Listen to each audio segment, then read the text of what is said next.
a war.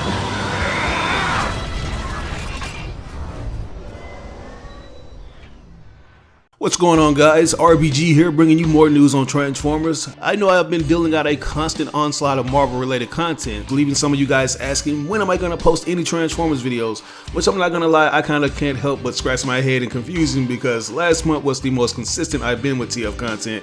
I posted 6 back-to-back videos, including a video game review, and hardly anyone watched. I'm not sure if those uploads got lost in the shuffle because of my Spider-Man Miles Morales and Marvel's Avengers videos, or YouTube refused to send those notifications out to you guys even though you subbed and clicked on the bell. But I'm going to try to be as proactive as possible and upload as many Transformers content videos as I can because I know you guys are hungry for that particular content. And I want to keep everyone in this channel fed, whether it be Marvel, TF, or any other community I'm associated with. But anyways, I wanted to do a rant on the current landscape of Transformers video games because it seems like Hasbro isn't really trying to make a noteworthy title as they have in the yesteryears. They're more so focused on expanding their new evergreen Transformer style to as many mediums as possible, whether it be shows, video games, etc. And to break this down into layman's terms, evergreen is essentially a style that isn't really tied to a particular lore. It's like you're getting a familiar looking version of the characters that borrow certain design elements from things like the G1 in the movies, but they are for the most part unified because Hasbro wants to make it easier for fans new and old to distinguish who these characters are without becoming confused. I personally think they should have continued to give us these unique designs that set them apart from previous iterations, but although these shows and games share the evergreen aesthetic, it still boils down to the art direction. Like, these studios can take those streamlined G1 looks and add things to them to make them look cool, if you ask me.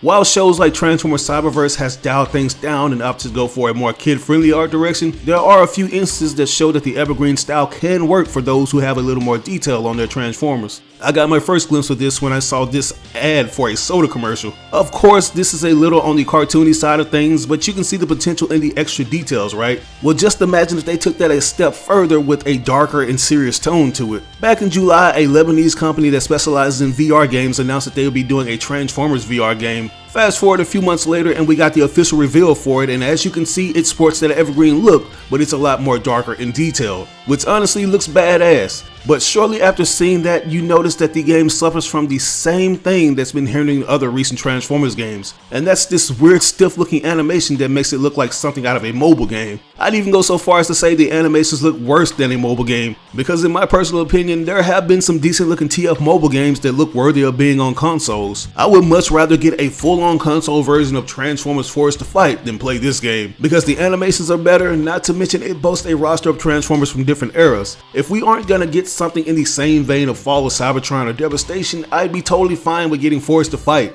But this new stuff, this ain't it, chief. It's like Hasbro has become tone deaf at what their fans want versus what they want with the Transformers video game franchise. All of their evergreen style games have been these rust out cash grabs because they don't care about quality as much as they care about quantity. They just want to expand this style as much as possible and get people acclimated with it. Like, if you guys wonder why I hardly ever talk about Transformers games anymore, it's because they've been dead since Devastation. After that game came and went, we waited 5 years for another console TF game only to get Transformers Battlegrounds, and I tried to like that game, like I really did, but the tactical style just isn't for me. I stand by my opinion that that game should have never been released on current gen consoles, especially with how weak the graphics looked. If this is the direction Hasbro is dead set on going in, then I'm really worried for the future of the Transformers video game franchise.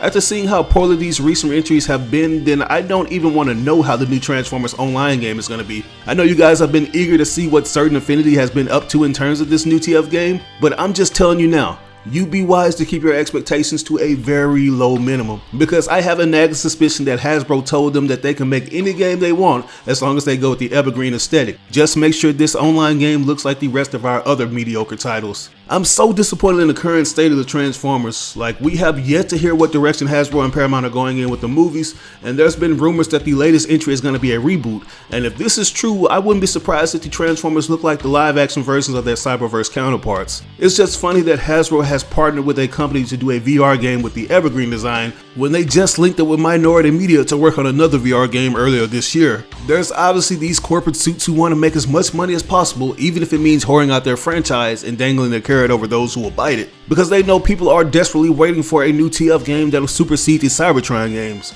I want to highlight a comment that was made by someone on TFW 2005's post for this, because they basically summed up what I've been thinking since Hasbro has decided to shift in this new direction they're going in. It comes from a user by the name of Nightflame, and it reads as so: I remember when Hasbro said they wanted to transition to more of a media company because they were jealously eyeing the mad fat stacks the House of Mouse rakes in, thinking maybe they could finally start to try focusing on creating better content. Between this game, the at best okay not great films, and the joke of a cartoon we're getting as the definitive Transformers, I think my faith was misplaced. At nearly every level, the content has gotten worse since they made that announcement all those years ago. I mean, Bumblebee was a slight improvement, which makes it an island of mediocrity in an ocean of hot garbage. And man, this pretty much sums it up. They desperately want to be like Disney, which is totally fine, but the way they're going about doing it is completely wrong. We've heard rumors of them looking to make an expanded universe for the Power Rangers after acquiring their rights, and I think it's safe to assume that they're trying to find the right spot to start a Transformers expanded cinematic universe. If they want to do that, then they're gonna have to find a Kevin Feige or someone who knows their stuff when it comes to Transformers.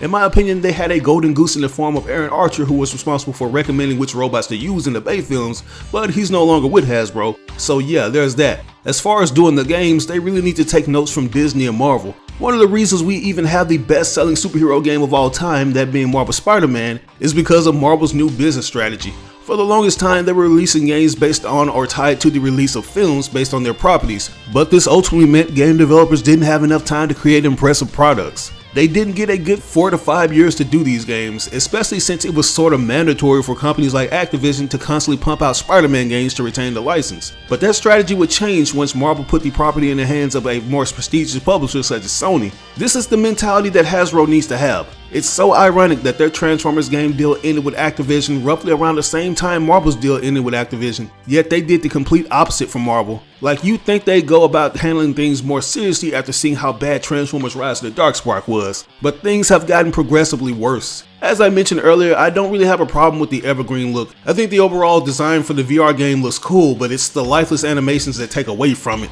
I've seen YouTubers do better stuff than this, and I'm pretty sure if they had the resources and money like this VR company has, they could make things even more awesome. I don't necessarily want to put the blame on this company because there's a possibility that Hasbro told them to put something up within a short time span. We just need Hasbro to understand that this isn't what the consumers want, man. If you want to do the occasional VR or first-person rail shooter, then by all means do that.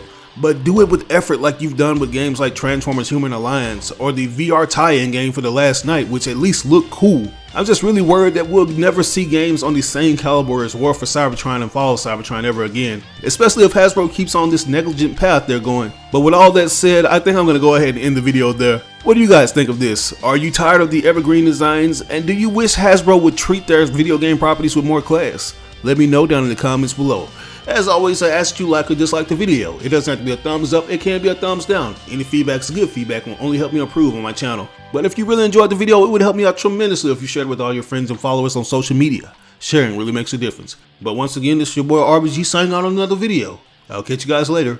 Peace out. As a successful YouTube user, I often get questions asking what I use to get my videos tons of views. And the answer to that is TubeBuddy. This thing has helped me take my channel to the next level in ways I never imagined. It's a browser extension that helps new and experienced YouTubers grow fast and optimize their channels. I've been using this extension for years, and it's constantly getting updated with new features, like the SEO tool that helps me come up with the perfect title, description, and tags to get more people to click on my videos. It even provides you with analytics besides your videos to see how much traffic your video is generating from various social media sites. The extension is absolutely free, but as a special offer, we're giving a 50% discount for channels that have less than 1,000 subscribers that purchase the Pro upgrade. All you have to do is enter in the code RisingStarBuddy. So if you're interested in starting a YouTube channel or taking your content to the next level, download the extension now. You can do so by clicking on this link that'll be provided in the description of this video.